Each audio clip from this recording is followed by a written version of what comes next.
그냥 정말 사람들이 모여서 만들었기 때문에 아무런 체제도 없었고 체계도 없었고 장비도 없었고, 저는 이제 휴학을 하고 하루에 영화를 3개를 봤던 적이 있고 단편 영화도 찍고, 그 기간이 지금으로 따지면 도움이 많이 된 것 같아요. 영상 만들고 있는 윤성원이라고 합니다.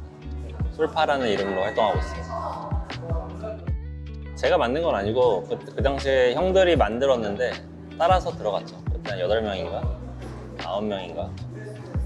그때 처음 만들었는데 그때 형들 따라서 그냥 들어갔어요. 그냥 정말 사람들이 모여서 만들었기 때문에 아무런 체제도 없었고 체계도 없었고 장비도 없었고 굉장히 열악했던 기억이 있어요. 아무도 만들어 본 적이 없었고 다.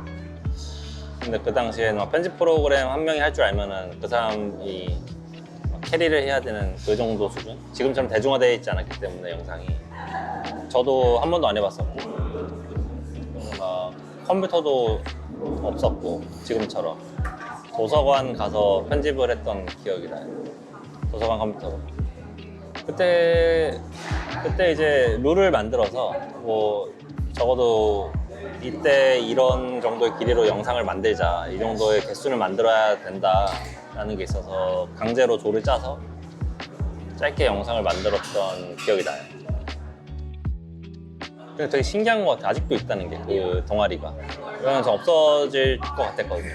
그때 당시에는 이제 워낙 열악했고 동아리방 이런 것도 없으니까 막 형들이 돈 모아가지고 막 이상한 옥탑방에 같은데 얼른 구해가지고 동아리방으로 쓰자 막 이런 얘기도 했었고.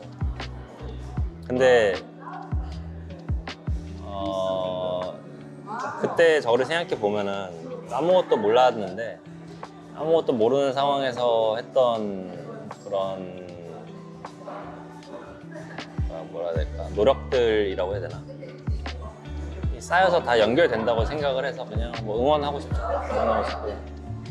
그리고 150명 중에서 이제 저는 시간을 흘러왔으니까 150명 중에서 정말 진지하게 영상을 하고 싶은 사람도 있을 거고 그냥 재미로 하려는 사람도 있을 거고, 근데 그 중에서 몇 명이 현업에 종사하게 되는지 확률적으로 저는 알거든요. 굉장히 소수란 말이죠. 발을 잘못 뒤져서 인생 꼬이는 사람들도 있거든요, 이 영상업이라는 게.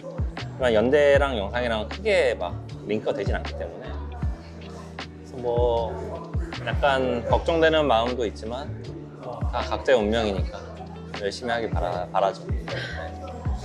그렇습니다. 처음 저 할 때는 정말 영화밖에 없었어가지고 영화를 하고 싶었고, 정확히 말하면 창작하는 사람이 되고 싶었어요.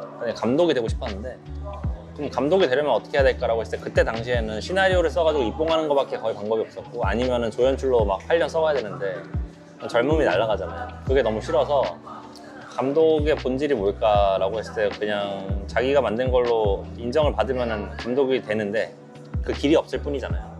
근데 유튜브라는 게 열리고 하면서 너무 좋은 창구잖아요. 지금 당장 내가 만들어서 사람들한테 인정받을 수 있고, 그러면 이제 이걸로 해보자 하다 보니까 영화라는 것도 결국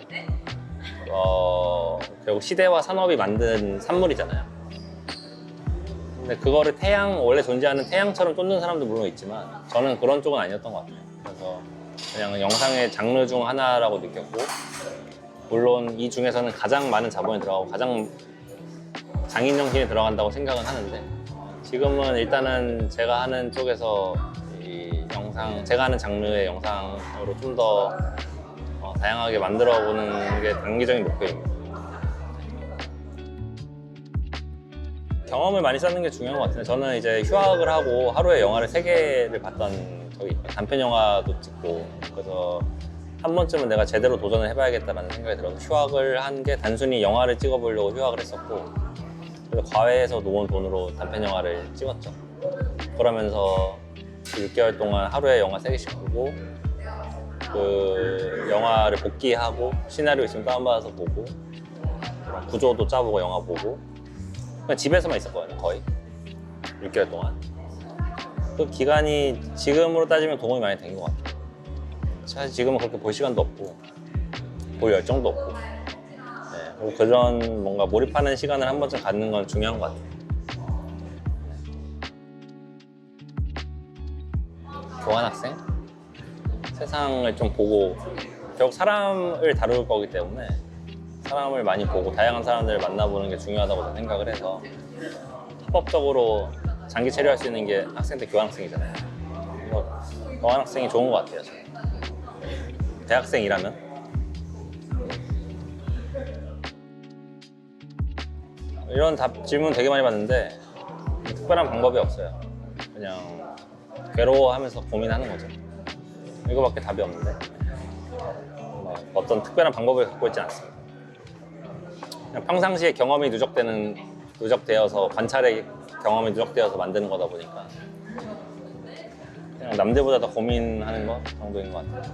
뭐 카페에서 할 때도 있고 집에서 할 때도 있고 막 특별한 루틴이 있진 않아요. 저는 대부분의 시간을 컴퓨터 앞에서 보내기 때문에 편집하고 그냥 삶 안에 있어요. 그냥 이 쉬는 시간 이런 뭐 휴식 이런 게 없고 이거 자체가 삶이라서 그냥 나누진 않아요. 뭐 아이디어 떠오르는 시간 이런 게 따로 있잖아.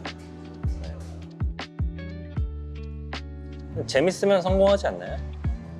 근데 기준은 나이기 때문에 근데 나와 이 사람들의 어떤 감상의 차이를 이해하는 것도 나고 나는 이렇게 느꼈을 때 사람들이 이렇게 느낄 것 같다까지도 생각을 해야 되죠. 그래서 아까 교환학생도 가고 사람들 많이 보라는 게 뭔가를 봤을 때 반응하는 그런 걸 많이 보다 보면은 그거를 예측할 수 있는 그 자기만의 기준도 생기고 그러는 것 같아요. 제가 봤을 때는. 근데 되게 사소한 순간이라서 뭐 지금 에서 인터뷰할 때 이렇게 하는 모습이라든지 다 되게 사소한 거예요. 그냥 이 사람만이 갖고 있는 고유한 어떤 태나 표정 이런 거를 극대화시키면 되지 않나 네, 라고 생각합니다. 하고 싶으면 해라. 네. 하고 싶으면 해라. 나이 먹으면 못한다. 네.